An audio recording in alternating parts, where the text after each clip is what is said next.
My story begins in 2019 as I'm sitting near a pool in Pennsylvania holding my daughter who had just had a grand mal seizure. Some of you may know that at the age of 12, my daughter Kylie began her battle with epilepsy. During that first seizure, I didn't see God at all. I was really hurt because I felt He had turned His back on me. They started ramping up and increasing dramatically. She was up to 29 a day as COVID was settling in, and she was just sitting in her room alone with her thoughts. She was waiting for the next seizure to come. So the following fall, I get ready to go back to Band of Brothers, and as I'm getting ready to get into the car, my daughter asks me why I was going this time, because she knew that I always had a plan laid out. But my wife, Rita, decided to speak on my behalf, and she said, I think he's going to get in a fight with God. So on that drive down, I realized that she was right. But before the fight even started, on that very first night there, all I could hear God telling me was, it's not your fault, it's not your fault, it's not your fault. And over those next 3 days, as I was in the woods, still with God, in the Bible, listening to the Holy Spirit, opening my heart, He changed my perspective a second time.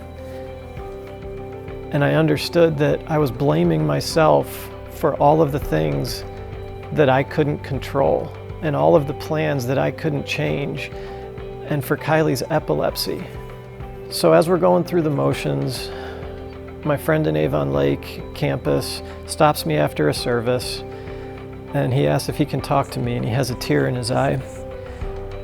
And he says, I've always wanted my children to have a relationship with Christ. After everything that your daughter has been through, it brings a tear to my eye to see her worshiping God the way that she worships during service. You must be doing such an amazing job as a father. So over the next few days, I started thinking about it, and that's when my perspective changed dramatically for a third time.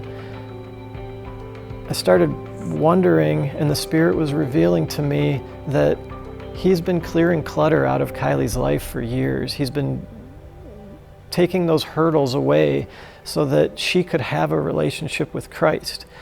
I don't wish epilepsy or disease on anybody, but maybe that was the only way that He was going to get her attention, and the only way that He was going to get my attention, so that she could have that relationship with Him. So through this journey over the last 5 years, I've learned so many things. I've learned how to be still. I've learned that I need to rely on my Christian friends, and I need to turn to them in my struggles. But most importantly, I've learned that God will do whatever He can to build relationship, whatever He needs to grow that relationship.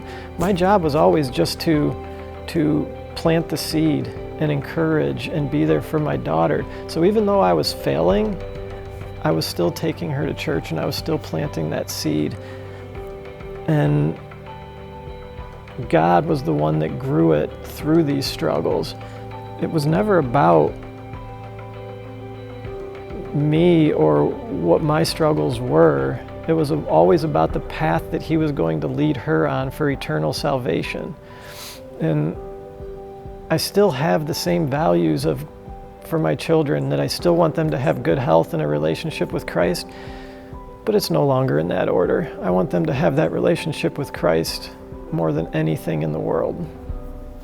And He is the one that made sure that that happened.